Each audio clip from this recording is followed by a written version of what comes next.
welcome back. This is Sports Zone. My name is Nketiah. I've been joined this evening by Philip Atrim and Daniel Cranton. Guys, welcome back to the show, man. Welcome back to the show. You've been missed. How long have you been away? 6 Longer weeks. than me? Yeah, 6 weeks. With a hamstring strain. Yeah, 6 weeks. Don Filippo. Yes, sir. What's behind the pink and the blue? What's going on? Oh, normal shirts. Maybe normal shit. No, I said. Normal shirt. But you go to Why, what's behind your black? CK7. Oh, Charlie. What's behind your black? Your black? Charlie. Oh, Charlie. quick. Oh, my God. And You started work. Man. Actually, this is, let's say, for me, like, I love sharing great news. Great news is good. Okay? Great news is good. In the period that we've all been away, all three of us, in the period we've been away, the good news is this. Philip Atrim has become a girl dad. Oh, Charlie, congratulations. Thank you, Hence brother. the pink shirt. Ah, man, I'm so proud of you. How's our baby girl? Baby girl is doing beautiful. Oh, she's so beautiful, pretty. man. She's Oh, lovely. God. Oh, man. Very sweet. Yeah. We thank God. Glory to God. Absolutely. In the period we've been away, Danny K has become a boy dad. Hence the blue. Daddy K, Oh, Daddy K, Charlie, Daddy K, Daddy K, Daddy K. Oh, man. Listen, guys, this is crazy. You know why I'm saying it's crazy? Sicho's daughter and Danny K's son are 1 week apart. They were born 1 week apart. That is crazy. Man, guys, what's the matter? I'm interested. And while you have been away, you've been attending to. Oh, no, I'm a girl dad. Fantastic. I'm a girl dad. What are the odds that we all three of us were away for the same exact reason? For the same exact reason, right? You know, I mean, that's what it is. But two of you also married like 1 month apart, right? Yeah. 2 months. And 2 months apart. Yeah. And your kids were born 1 week apart. Yeah. My director is making an allegation. We've been busy. When I was busy, he was busy. We've been very busy. Different location, same action. Oh, man. But you know what? Seriously, though, you know, it's a beautiful thing to be a father. Actually, it's a blessing Really to is. get to be a father. Yeah. So we are very grateful to the Almighty God for blessing all of us with children. Now, Sicho is a girl dad. Danike is a boy dad. I'm a boy-girl dad. So, guys, right now we are fathers. So the fooling will slow down small. Show us some respect. Because we have children. Babies will be watching it. These videos are always on YouTube forever. Babies will be watching. If they watch us, oh, daddy, What are you doing? oh, I checked the dates. Son, well, before you were born. And then check the ones You know that what? were done after you were born. When they are 5, they start running to you with a mobile phone. Hey, Daddy, is that you? I would deny it.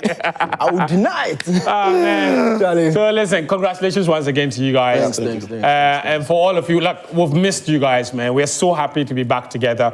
And what a time to be back. You know, qualification for a 5th FIFA World Cup for Ghana. It's unbelievable how the Black Stars have played this World Cup qualifying campaign. It's almost an unrecognizable team from the one that failed to qualify for the AFCON in terms of the result. Maybe performances-wise, there are still some similarities. But results-wise, this team has been stellar. And what a way to seal qualification in front of your own fans at the Accra Sports Stadium on Sunday night under the lights. It was perfect. Take a look. All right, so that's how the Black Stars wrapped up their World Cup qualification. There were fireworks on the pitch, celebrations, and this is the reason. This is how the full timetable or the full qualification table looks like. The Black Stars with 25 points out of a possible 30. They've only dropped 5 points in this campaign. Look at that.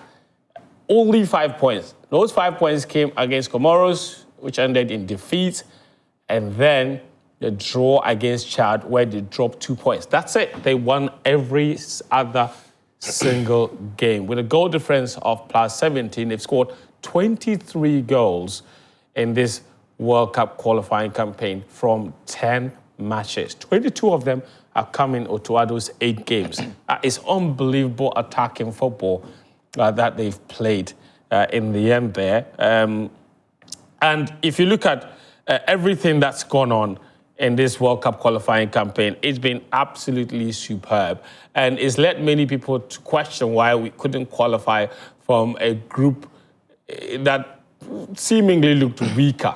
And look at the results. We opened with that 1-0 victory against Madagascar. Inaki Williams, very, very late on. Then we went to Comoros and lost. It was a disappointing game. And that was Chris Hughton. He got sacked. Then Otto Addo came in, and his first game was against Mali away from home. 2-1 victory. We can never forget that. That was Jordan Ayew's first goal in the qualifiers. What a strike, very late on. And then a crazy game against Central African Republic, where Mafuta scored a hat-trick, and Jordan Ayew also scored a hat-trick in that particular game. Ghana won by 4-3. Then we beat Chad by 5-0. That was the game where Jordan produced a hat-trick of assists, I believe. Was it 2? No, 1 and 2 assists. It was the Madagascar game. It was the Madagascar game where he produced a hat-trick of assists in that 3-0 victory. And then against Chad, lots of people were furious that we dropped points in that game because we took the lead and then we came back to draw. Then we beat Mali. It was a very ugly game, but we got the most important thing done, which was get the 3 points. Many people were still not very impressed after that particular game. Then we beat Central African Republic in this last window on Wednesday, and then wrapped it up with a 1-0 victory against Comoros. Sucho, I'm just going to begin with you and say your overall impression, just looking at a World Cup campaign and everything leading up to this qualification. What have you learned? What has that taught you about our football, what we are capable of? What lessons we must learn? Any hindsight realizations from your part about, anything really about football? Yeah, a lot, really. And first of all, congratulations to the FA, the technical team, the playing body, and to all Ghanaians. You've qualified to the World Cup. We've qualified to the World Cup. Yeah. But yeah, looking at it, the World Cup qualifiers was near perfect. And you rightly mentioned, only 5 points dropped. The draw against Chad, I thought we should have won. We just took our eye off the ball a little bit, thought we were a bit too comfortable. Then we conceded very late on, very poor goal to concede. Then, of course, at the time we lost that game against Comoros, we were all over the place. We were not a good side at the time. Chris Hughton was struggling to find, a proper balance in the team. We never really got going under him, so that was a bad time. But from that point, or before that, after that point, we started winning games. Not necessarily handsomely in terms of performances, but we're just grinding. And all of that came on the back of the AFCON disaster, AFCON qualifiers disaster. And so back to the question you asked about what hindsight maybe has taught us is that when we failed to qualify to the AFCON, the pressure on the FA and the technical team, Otto Addo and his men, were off the roof. As expected, Ghanaians were never really going to accept the fact that they were not going to be at the AFCON because we think it's our birthright. And rightly so, we've got enough to get into the AFCON and perhaps even challenge for it. But once that was done, the FA quickly realized that, they want to keep to Otto, but Otto needed help. So it wasn't only about keeping to Otto because they thought he was good, but they realized that in keeping Otto, they needed to beef up the technical team that he had and the backroom staff. So indeed, they brought in Schaefer, gave him a role. They promoted Desmond Affair, who we had seen a very promising style and system in his coaching acumen from the African Games team to his U20 team. So they promoted him to be part of one of those assistants in the team. He brought in some analysts as well to augment the team. Psychologists. They brought on a set-piece coach and a psychologist. And for the longest time, I was saying that whenever those stars came to wear the Black Stars jersey, it looked like it weighed heavily on them. And I thought the team had a psychological problem. We had been calling for that for a very long time. Then all of a sudden, after that AFCON qualified disaster, they quickly realized that perhaps they needed it. And they got it on. And now when we saw the players playing from that point, it looked like they had a bit of freedom about them. Yeah. And there was a bit more unity around the team. And all the distractions from the AFCON qualifiers on who's the captain, who should be the deputy, who should be this and who should be that, was never really part of the World Cup qualifiers, even though the 2 qualifiers were played almost in the same year. That never really... And Otto said that much when you asked. Yeah, when I asked him, they didn't dovetail into the World Cup qualifiers. Yeah. So credit to the FA. The reason I say that is they realized that Otto needed help. Now, going into the World Cup, if you ask me what lessons we have learned from that is, with a bit or a lot more help, Otto's technical team could be even better going into the World Cup. Because with the help they gave him, he's proving that with that help. And we saw it. They brought a set-piece coach, and Ghana went on to score 6 goals. 6 goals on set pieces from that point. And in doing so, didn't concede any goal from set pieces. We know Ghana had always had problems with defending set pieces, but that changed as soon as we got one man in. So going into the World Cup, which other areas in the technical department of Otto's team can they improve? Can they bring on some hands to help for that period? And perhaps even keep them for the longest time to build a very formidable national team. Because listen, you're going to be playing against some of the best technical brains across the world, and you need to be as ready as possible. So yeah, kudos to the FA for rectifying that lean backroom staff that Otto had. Yeah. Kudos to Otto also for learning from the AFCON disaster and then becoming, if you like, a better coach, understanding the Ghanaian football culture from the fans' viewpoints a lot more. Absolutely. And delivering the World Cup qualified success. Credit to them.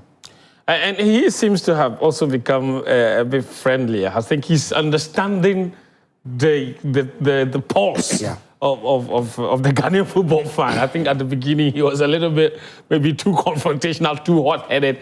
But I think seeing his press conferences of the last few, and sometimes maybe positive results too, he can kind of douse the fire a little bit. But okay, your impressions on our World Cup qualifying campaign up until this point, standout performers.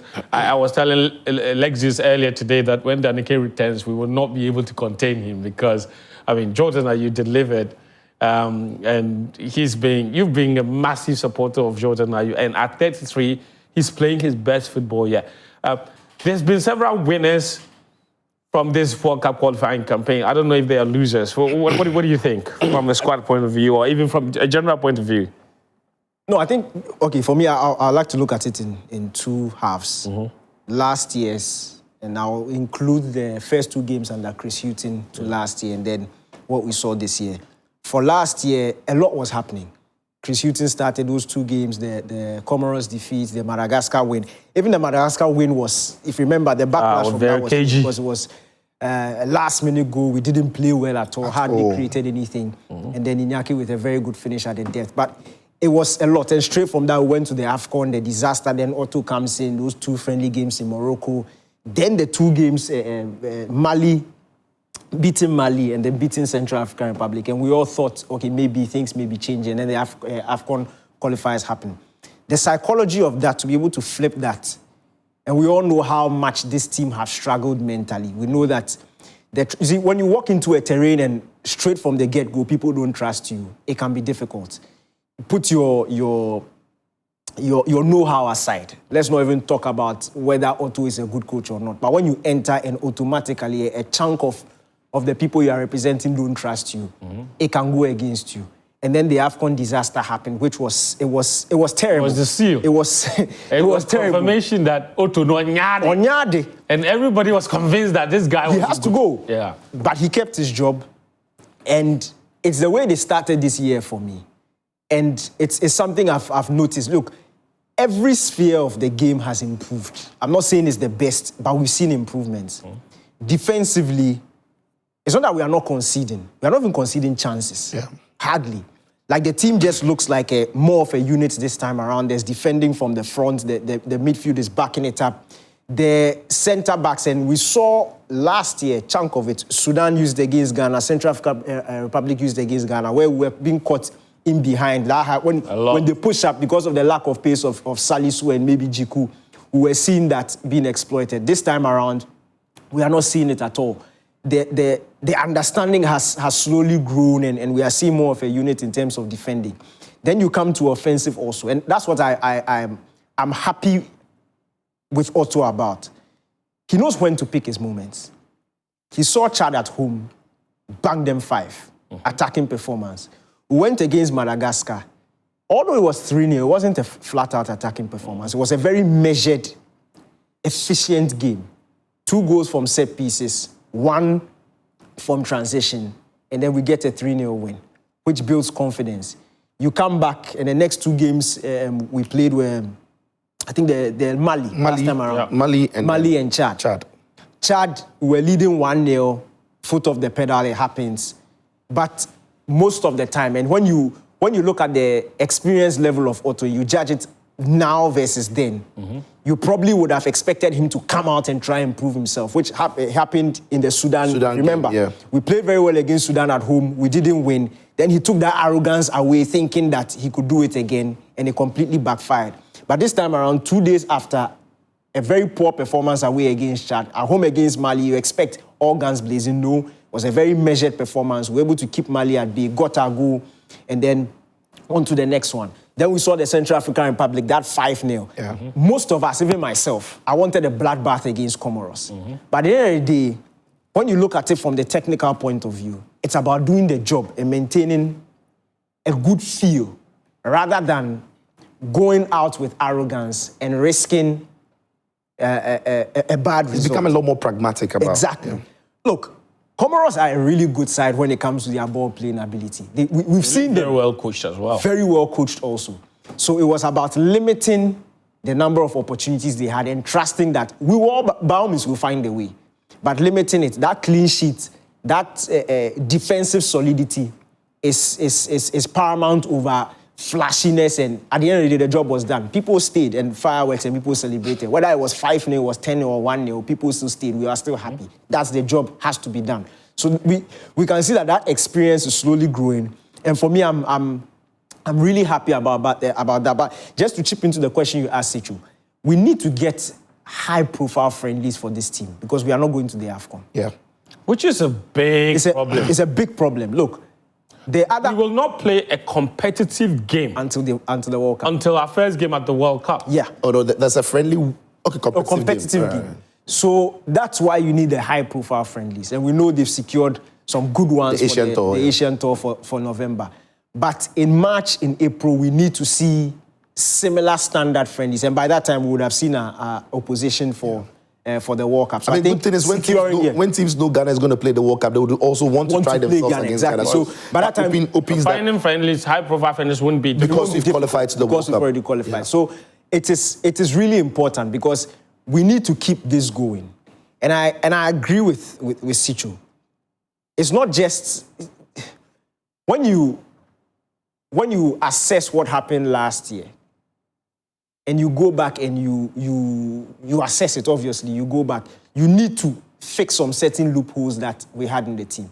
We came here on this very show and we spoke about the quantity of set pieces we had during that AFCON qualifiers. Yep. And the fact that we were not able to take advantage of any of them. Absolutely. And then he goes back, he lobbies for a set piece coach, he's brought in, and now we see instant change. Right now, corner at this thing, we are shouting goal because it is dangerous. We've become like the Ateta. No, as soon as we went to meet Ateta, he took that picture and all. Ateta told that guy, quick, get a set piece coach. It's like, Now we're even doing long throws. Yes, I mean, we're even doing long throws. I think so all so far these the things only shows team that that's really defended well against them was Comoros. So credit to them. Yeah, credit to them. They defended really well against those set pieces. It's like they knew. Of course, every long ball, every set piece, they were first to the ball. They were first to it. They were doing well with it. Yeah. But and again, massive credit to Otto. Look, to be fair to Otto, he's been in and around coaching, but he's never really had the responsibility of being the man that the back stops with. Right. Full time, all the responsibility. Yeah, he qualified us to the previous World Cup, played the World Cup, but that was some 5 games. Yeah. Played 3 games at the World Cup, played 2 games against Nigeria. Then he comes to take the Black Stars. His first, I would say, first full-time real job where you are scouting players, you have to deal with the players, your players are injured, you are taking them to camping, they are playing friendly, they are arriving late to camp, training 2 days and going. All of that was very new to Otto. So I think Otto himself was learning on the job when he first had that AFCON qualifiers. And we paid for that because obviously he didn't necessarily have the experience. Look at the way he handled the captaincy issue, some of the call-ups, the way he handled the media. That looked like an experienced coach. Yeah. But credit to him because he's quickly learned. It's become, if you like, a better manager on the bench. He looks a bit more confident now. When he's speaking to the press, it's a bit more. It's not a back and forth conversation anymore. It's bringing a lot more clarity to it. Now there is stability around the team. A lot of it is down to all the people that receive shout-outs in those 10 minutes. Yes, yeah. I mean, look at Otto Addo's record in the World Cup qualifiers. 87.5% win percentage. That is crazy. He's not lost a game. In fact, now across 2 spells in 10 World Cup qualifying matches, he's not lost. Yeah. Again, And it could have been 8 out of 8. It could have been 8 out of 8 easily. Easily. If it wasn't for the Chad game. 20, in fact, it's 22 goals scored, I believe, because we only scored 1 goal against Madagascar before he took over. Yeah. And we scored 23 overall. So there should be a correction. There's 22 goals scored in Otuado's 8 games. Yep. Okay, we've scored 23 goals overall, but under Otuado, we scored 22. And we've conceded 6 goals as well. So, so I'm sure that our graphics guy, I think he's... No, but right now, I like Otupan for different, not for only football reasons. For other reasons, right? Yeah. But that is a ridiculous, improvement from what we saw from the last, from the AFCON qualifiers. But Ghana has joined, so the 6 teams now have qualified for the World Cup on the African continent. Tunisia, they had already qualified. But bro, Tunisia played 10 games. They won 9 with no goal conceded in 10 matches. That's ridiculous. Morocco have also qualified for the World Cup. And you also have Egypt qualifying, Ghana and Cape Verde from West Africa. The rest of them, so Tunisia, Egypt, Morocco, Algeria also qualifying. So add Cape Verde to that number, obviously. Cape Verde's game ended not too long ago. This graphic was already done. But across the world, Australia, Iran, Japan, Jordan, South Korea, they always wrap up their qualifications so early in Asia.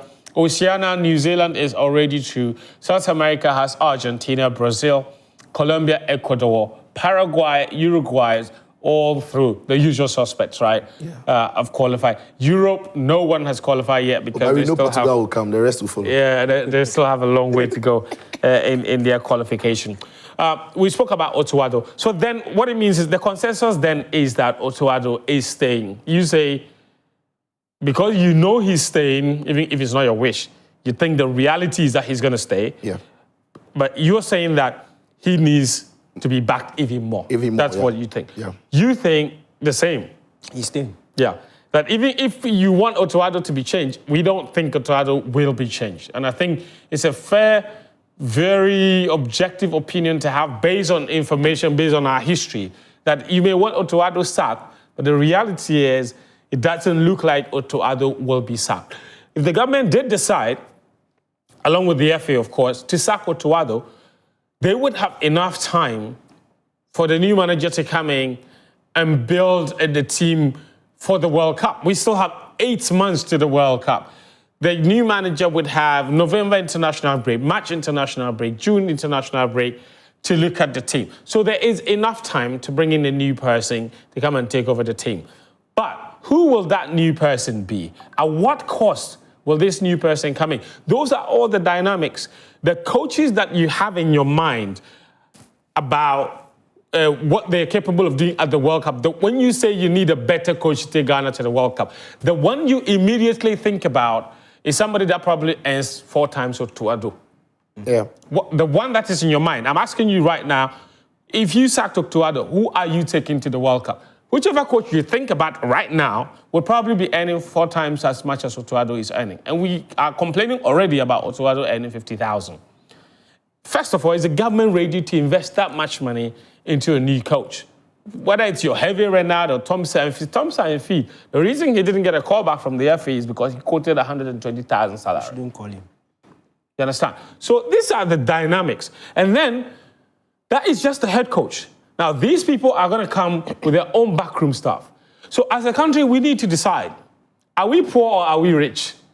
Because that's where the fundamental issue is. Because we act like we have money, but in reality, we are poor. We say we want big coaches, but we can't pay good coaches. We have expensive taste, but our pockets are empty, or we are just stingy, just so. Because the money is somewhere else, but we don't want to put it where we want. But we have all these fancy ideas about who an excellent coach should be, who should be handling Black Stars, because we are Ghana. Thank you. Even JM said it today. We are Ghana. That we have to show the world that we are Ghana. We are Ghana. We are Ghana, no. How much can you really dole out to pay a coach? Because when Hervé Renard was winning AFCON with Morocco and with Cote d'Ivoire, his salary was $85,000 a month. At that time, we were paying Kwesi Appiah $25,000 or $35,000, and we were complaining that... That was almost some 10 years ago. Yes. So, yeah, it was 10 years ago. And we were complaining that Otigano Noje dollars, that we should pay him in cities. You want good thing. So this is the reality. So look, we are all on the same page. Even Avram Grant, Even Avram Grant, 50,000. But friends, again, on the matter, my point is, it's actually a bit unfair that a coach who has just qualified the country to the World Cup with the records we've just shown, his job is under scrutiny. But again, that comes on the back of the failure to qualify Ghana to the I think people are still hanged over. I am still, like, I would not forgive Otto and the Black Stars for not qualifying to the AFCON. I'll give them all the credit that is due them for qualifying to the World Cup. Yeah. But for the AFCON, I would never get over it. Yeah. Like, I would never, it doesn't make up for it. No. It won't replace that disaster. It's like silos, two different things. It's not a continuum. No, it's not. It's like AFCON qualifiers. Yeah. Say well done. Yes. Yeah, well done, but I won't forget that. And for many Ghanaians as well, I think they have the same feeling. So they can't forgive and obviously forget that Otto failed to qualify us to the AFCON. And the point is, if he failed to qualify us to the AFCON and he's got us into the World Cup, can he do well at the World Cup? And I think that is where maybe it's unfair, because he didn't qualify us to the AFCON, but he's got us to the World Cup. With underlining things that we've just described, that he was backed with a better technical bench, few things went his way. Now, if you can improve that, maybe he goes on to do well in the World Cup. Or maybe, because he didn't have all of these things in place, it also did not help him in getting us across the line for the Africa Cup of Nations. So yeah, I think we take Otto to the World Cup, not because he's the best coach in the world, but for any listen, there are going to be 48 countries playing in the World Cup.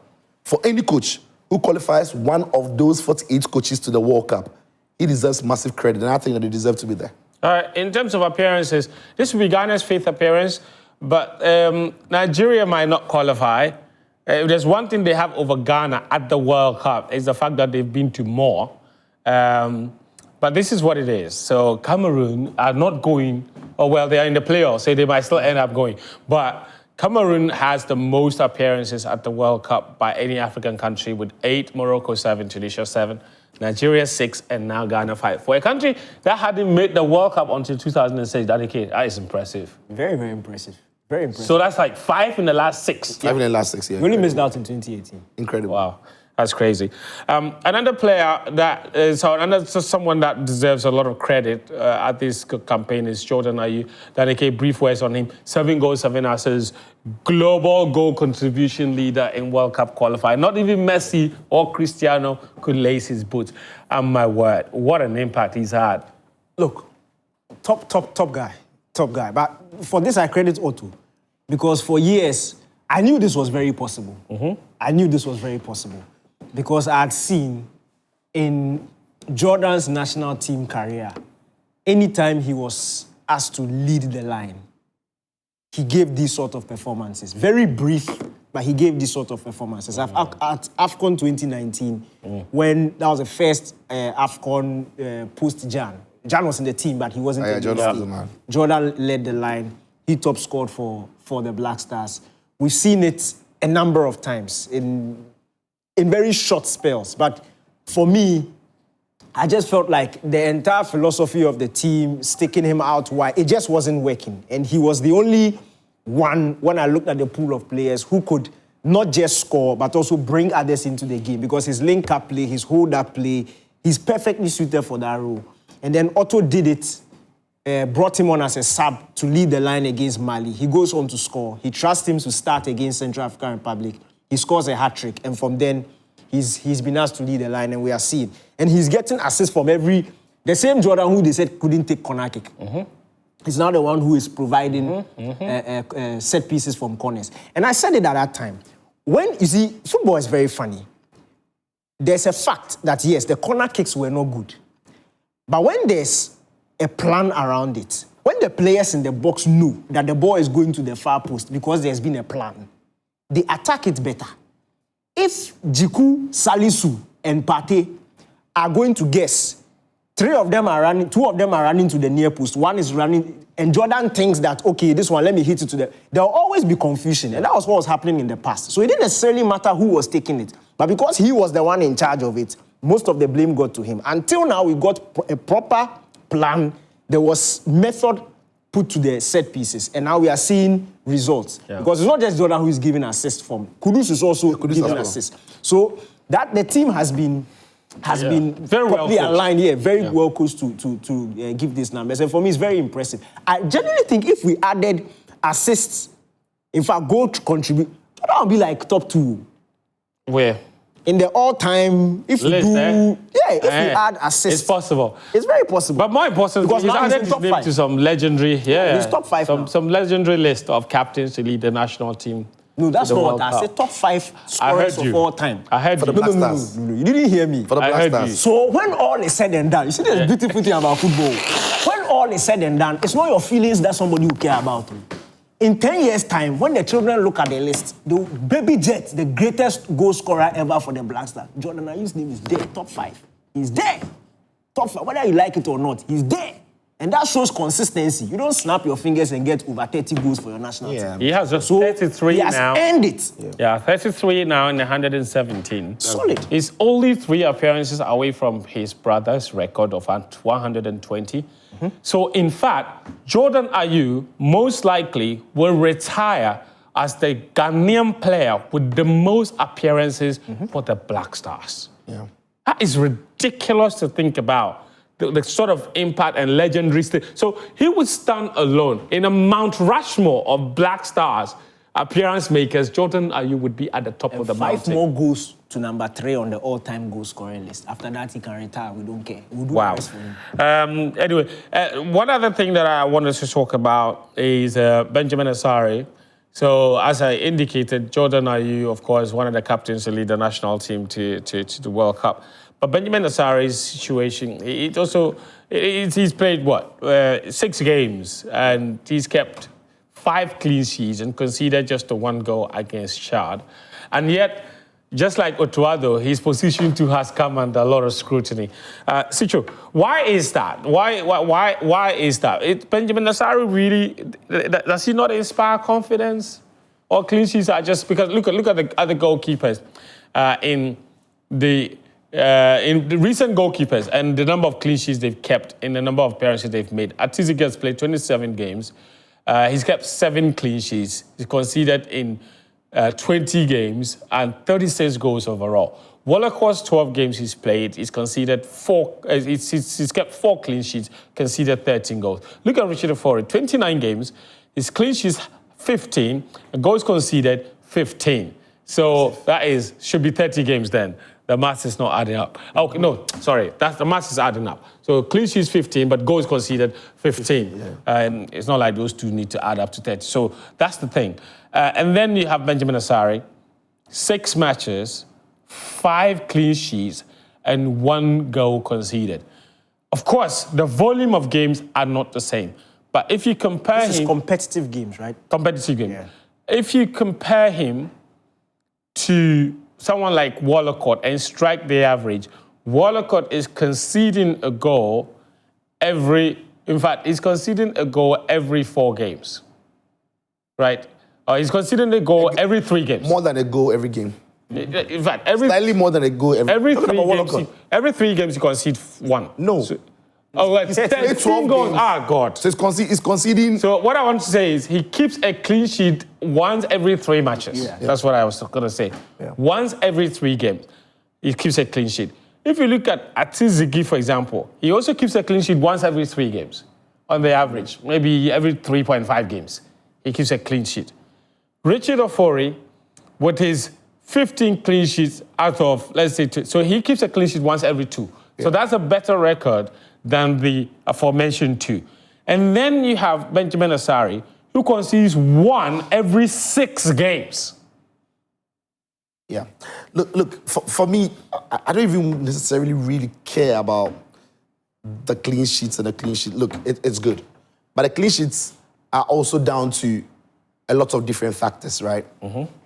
But the reason why I give credit to Benjamin Asare is he walked into the Black Stars at a very difficult moment where there was so much pressure on the team, especially the goalkeepers, because they just come back from an AFCON qualifier disaster where one of the biggest problems in the team was goalkeeping. I mean, Atisigi didn't necessarily cover himself in any glory when he played in those games against Sudan and some of the goals he conceded and some of the way he was organizing the back line. He didn't look good enough, right?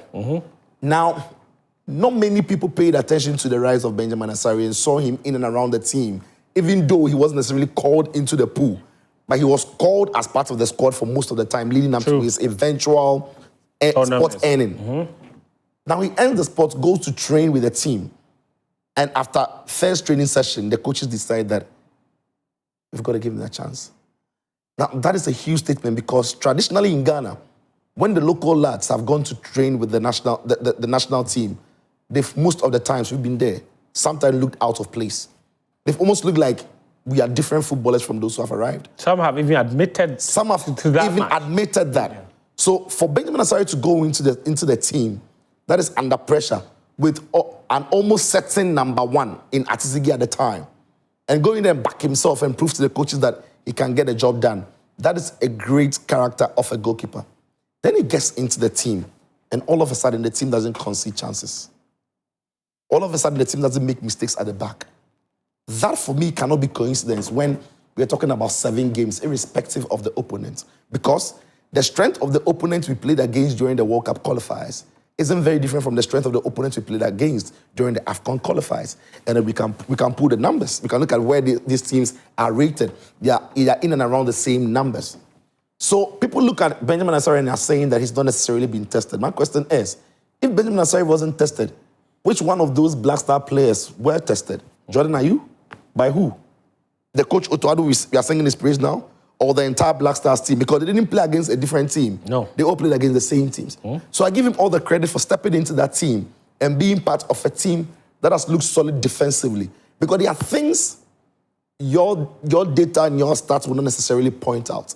Because which data tells us how well he's able to organize his backline? Which data tells us how well he's able to communicate to the boys in the back and tell them organization and communication are key elements of goalkeeping. And look, not just shot stopping or passing. Let's not beat about the bush. This is the Ghana Black Stars. We've seen the top players, the leaders in the team, walk to coaches and tell them that we don't trust that he can be a good left back. It will cost us. We don't trust that he's a good midfielder. We don't trust that he's a good goalkeeper. If Benjamin Asare in training didn't look like a goalkeeper who was good enough to be in the Black Stars post, I guarantee you, Otto wouldn't have had to mention it.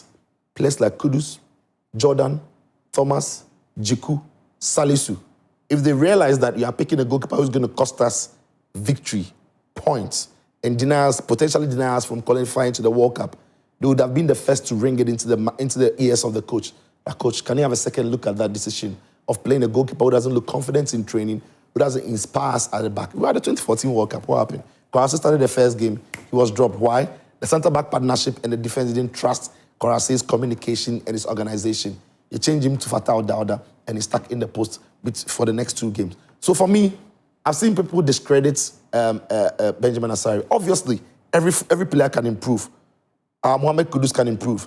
Jordan has scored 7 goals, 7 assists. He can improve. Thomas Partey can improve. Benjamin Asare can and should improve.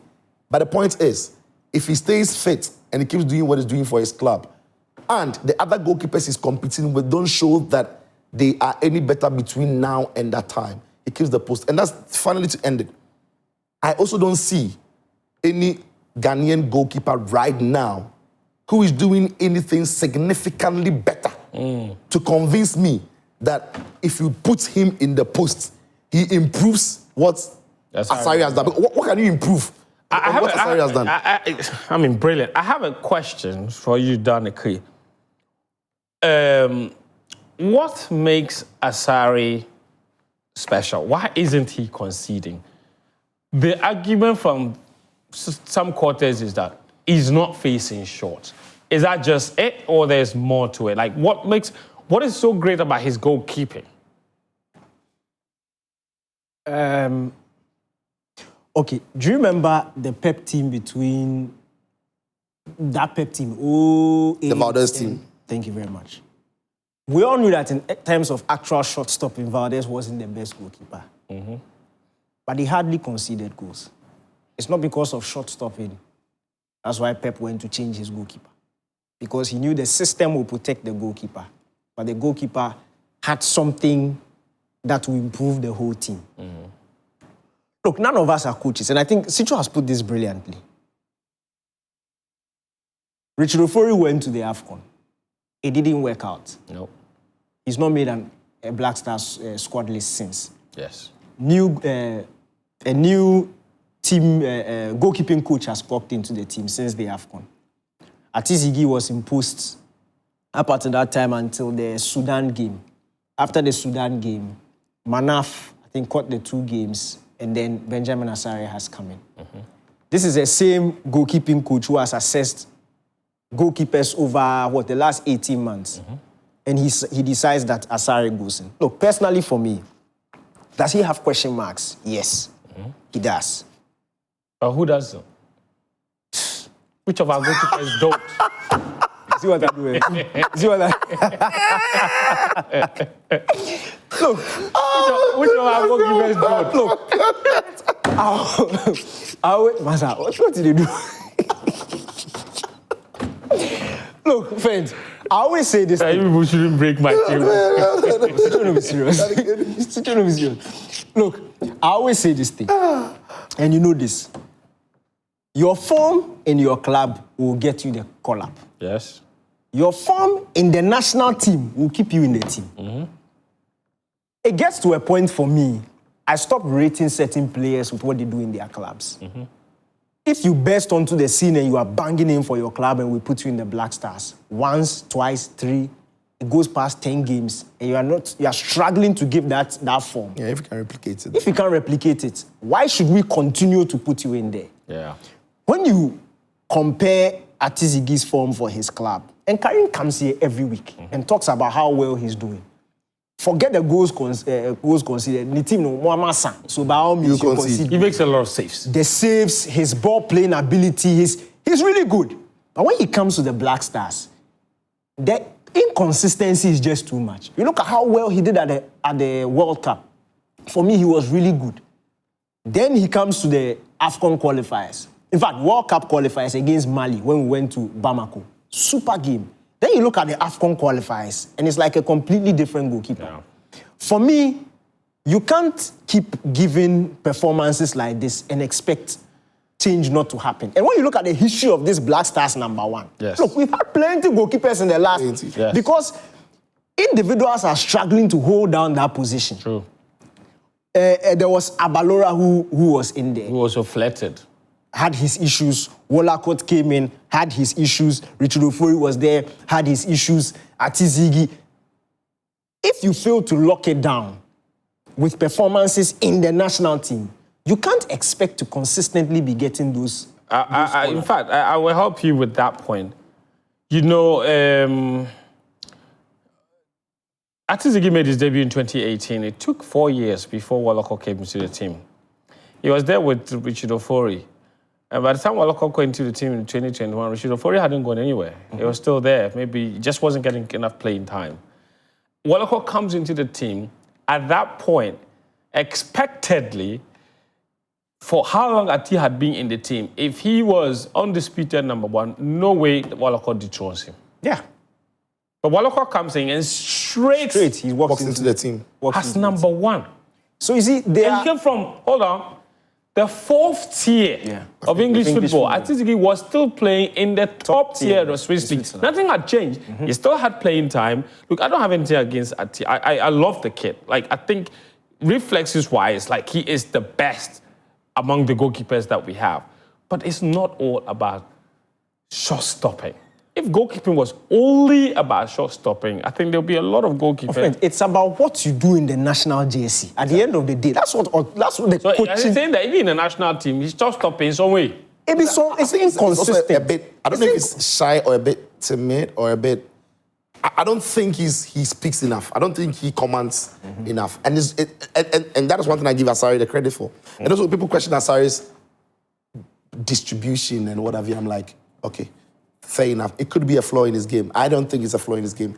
He's not elite at playing the ball from the back, but he's just okay. If you like, at best, decent. Because he picks some passes as well. He's comfortable to play some balls one time. Comfortable to play some ball vertical down the middle to find the central midfielder. That is decent, right? But my point is, Ghana doesn't need a ball-playing goalkeeper because the entire back line can't play. Jiku is not comfortable from playing from the back. Salisu doesn't look like he's comfortable. Gideon Mensah has his own issues. Maybe the best one amongst them will be Calibri Uenchi, but you've only just seen him. So when you've got a back line like that, why do you think you need a goalkeeper who's going to find them under difficult circumstances? So why are you isolating the goalkeeper's ball-playing ability without considering the place he's supposed to feed the ball into? The best ball player or the best ball receiver in the team from deep would be Thomas Partey, who now would have to run past Sibo and run some 40 yards back to come and collect the ball from the goalkeeper. That is not what you want. So people have their own taste of how they want football to be played or how they perceive football to be. So for them, every goalkeeper should play from the back. Asari is not doing it, so it's not good enough. Now Pep has moved away. He wants to take a goalkeeper who can play from the back. England used Jordan Pickford and played in the Euro final twice. Went to the World Cup semi-final. At the Euro final, when they were playing against Italy, they were playing against Donnarumma. Donnarumma doesn't pass from the back. But Italy went on to win. Yeah. So you've got to look at the materials you've got and realize and see if a particular style of play fits it. At the moment, Ghana's team can be possessive, but our build-up must be different. Yeah. Because it is when we cross the first phase of build-up in terms of the defense that we can control the ball a lot better. But if we want to strictly pass the ball and take a lot more risk in and around our 18-yard box, we'll concede a lot from those mistakes. All right, fantastic points from everyone. We're going to take a short break. Before we do that, I just want to show you Ghana's performances from the previous World Cups and ask you a question, and then you can answer for me after the break. 2006, Ghana was at the World Cup. That was our first performance. We made it to round of 16. And then in 2010, we made it all the way to the quarterfinals. In 2014, we exited in the group stages. In 2022, we exited in the group stages.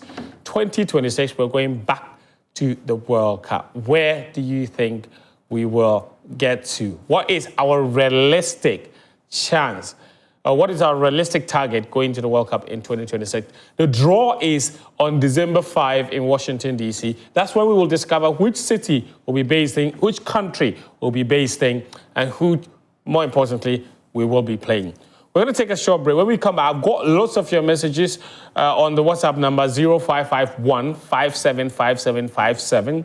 And then I will also be taking the guys' thoughts on the Eddie Nketiah and Nketiah Odoi debate, because that is dividing opinion and is splitting heads on the internet.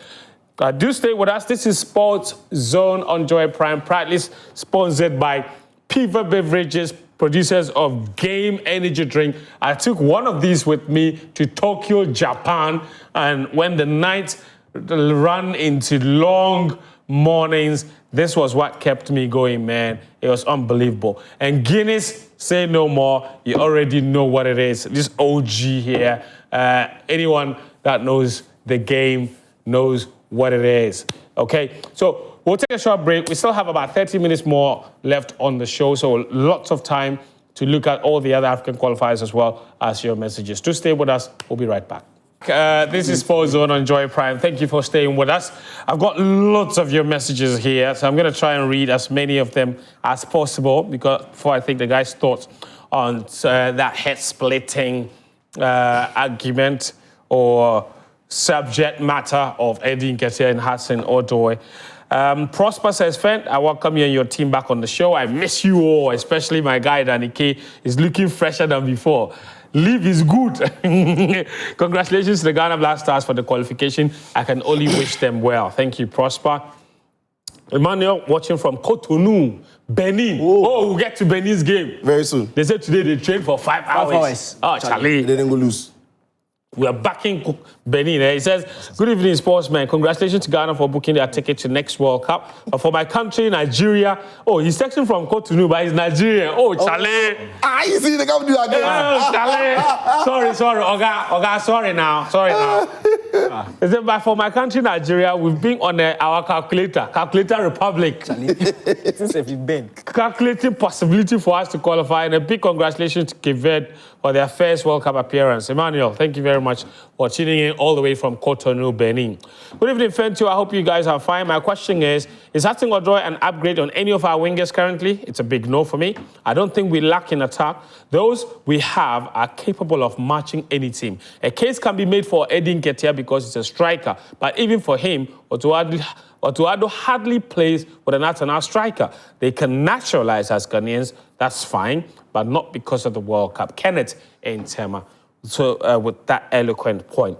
Samuel in Tema Community 7 as well says the Black Stars coach has done extremely well. Mensa in Takrady says, my greetings to you all. The strength of every good team is in the quality on the bench. I think Eddie Nketiah and Odoi are very good players and should be invited, but their call-up should not be automatic to the World Cup. They should be invited to justify their inclusions in friendly matches from now till the World Cup starts. Thank you, Mensa. Barina in Drapa, Chris Santos Berina in Drapa says, good evening, guys. I'm just enjoying the show. I was equally away for 2 weeks. I missed you guys. Thank God you're back. Tell Danny K that he should also give me his sister so that I will also be a boy dad. Chris Santos, Danny K's sister is married. Danny K. Sasa. Mike from Sunyani says, hi guys, I've missed you 3 Musketeers. The international break has become strange in such a way that the least mistake you will see come back. Indeed, Sunday's match was just 4-3-2-1 premature formation. God willing, next week, I can't wait to see my team and they will lash Tottenham Hotspur. Have a good evening, guys. Mike in Sunyani with that message. This one is from Nana Ponsa Seedorf at Dunkwa on Offen. He says, good evening, gentlemen. I want you to help me get this message to the national teams. We don't put our hands on the chest when singing the national anthem. We do so when reciting the national pledge. So they should kindly take note of that. My name is Nana. Listen, the whole attention and saluting for the national anthem is for men of service. It's for servicemen. For us civilians, we can do this, okay? So it's okay, it's allowed. We've been doing it for years, it's okay. If you're a soldier or a policeman or even if you're a serviceman or woman, I mean, for you, yeah, either you salute or you're a student. But you're a student. Or you're a student. Or you're a student, you want to stand attention at ease. Yeah, but for the day. We say, but oral day inside. Oral day inside, yeah. If oral day inside. But you have to feel the heart beating the anthem. Every other country does it, so I don't know why we should be.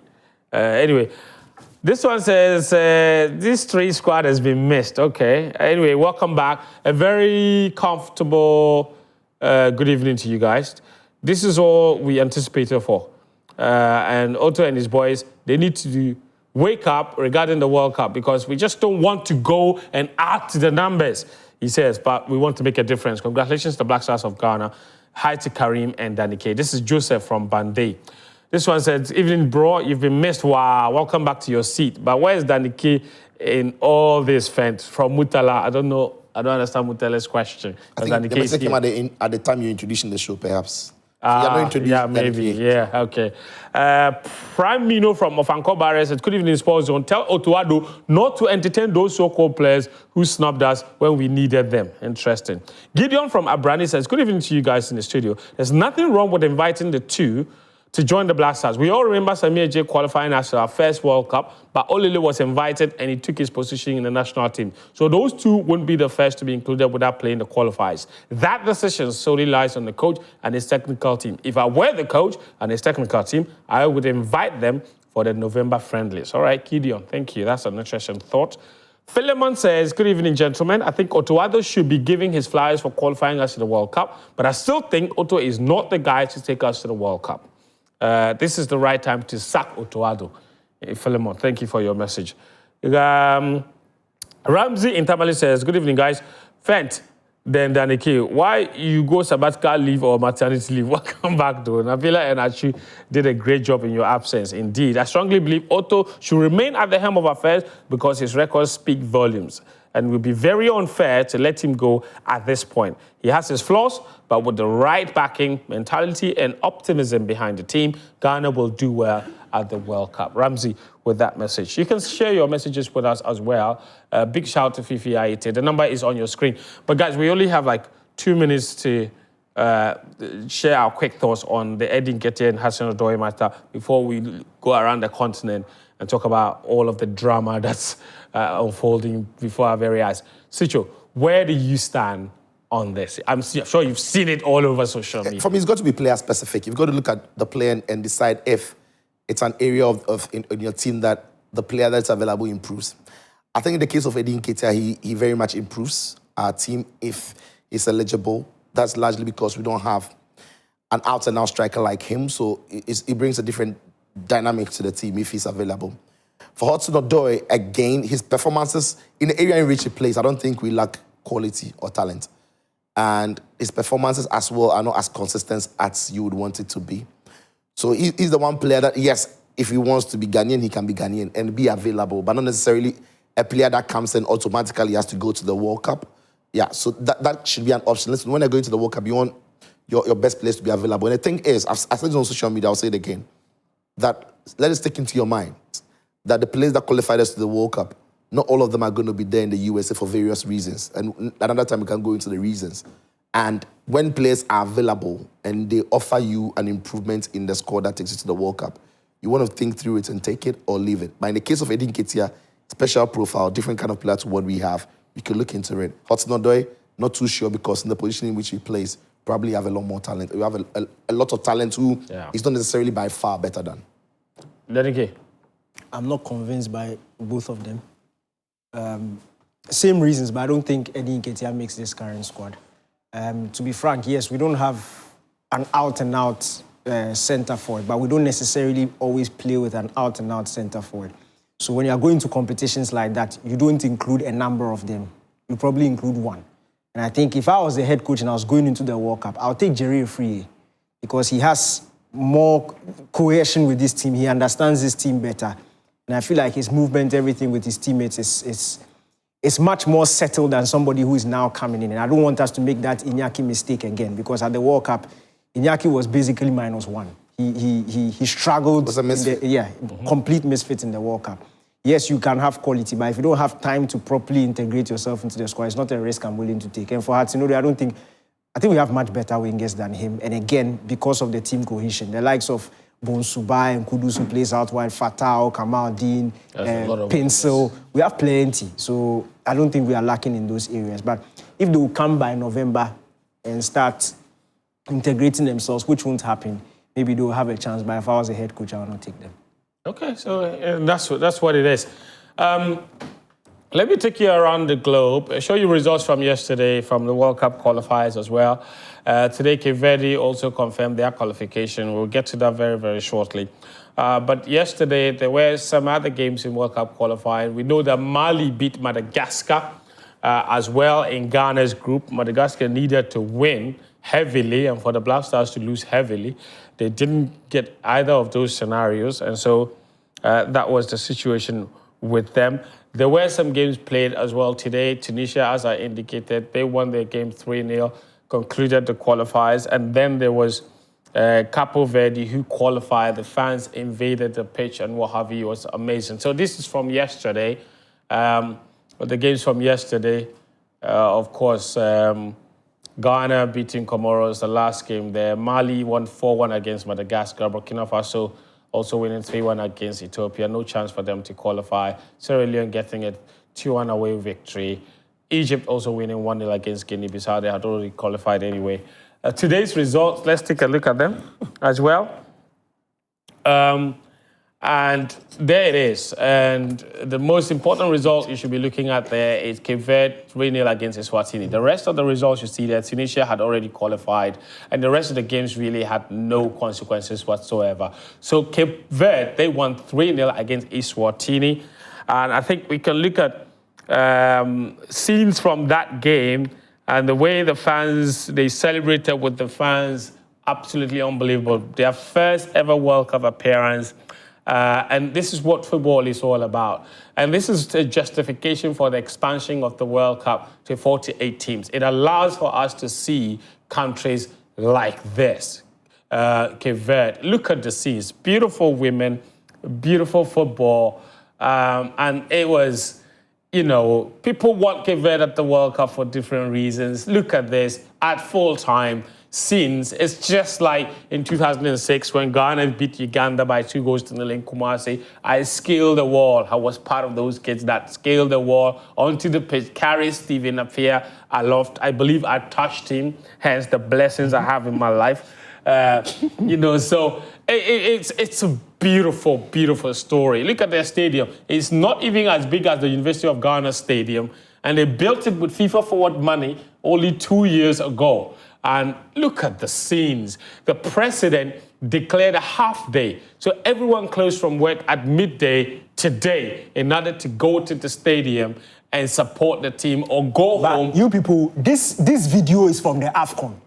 You smuggled this video, you want to look at a baby girl. You smuggled this video from South Africa. This video. It is Benaya. It's Benaya. Why is he showing us videos You from say show us scenes from the World Cup qualifiers. You are showing us scenes from the stands. That is what we expect in the World Cup, because we've seen from the AFCON that they've got in the fans, they've got some of the best sides.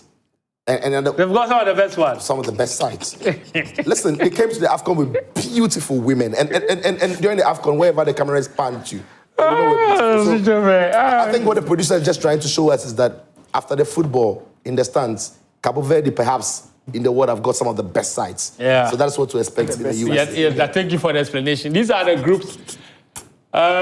So Egypt, guys, hold on. Egypt qualified.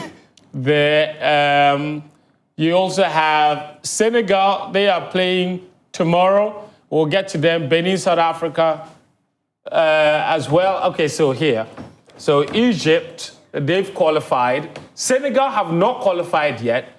Benin have not qualified yet in Group C.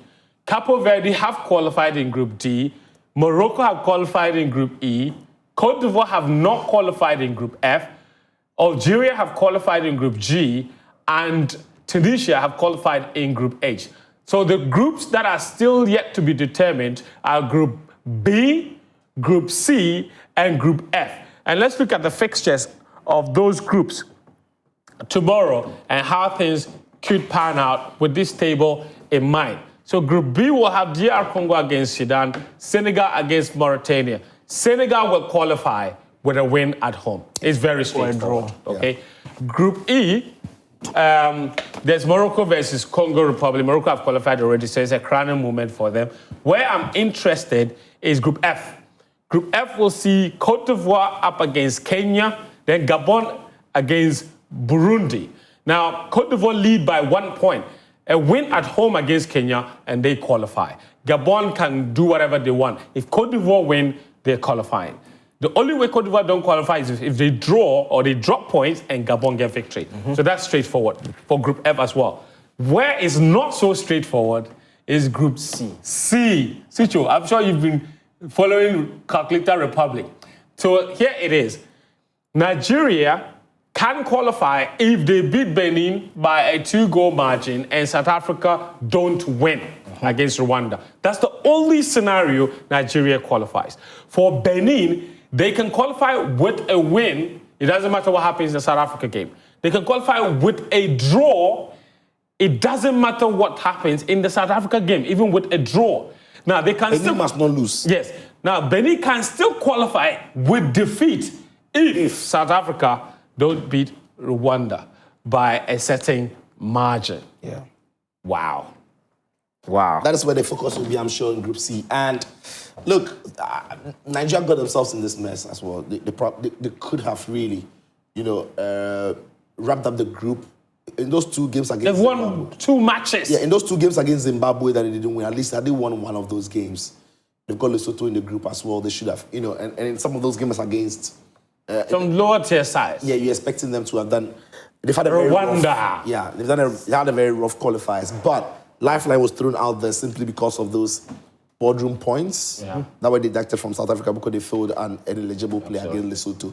and then here they are, they've got a chance. But the permutations are that so many things have to go their way before they can get into the World Cup. So in other words, South Africa have to win and pray that Nigeria does them a favor. Yeah. That's crazy. Because Nigeria has to beat Benin for them to qualify. A draw may be enough for South Africa if they beat Rwanda by more than 2 goals. Oh, boy. Anyway, so that's our show this evening, guys. It's been fantastic. Thank you so much. Good to be back here. Yeah. So proudly brought to you by Game Energy Drink Sweet and Guinness. We're back again next Monday with another episode of Sports Zone. Until then, do take care of yourself and bye-bye.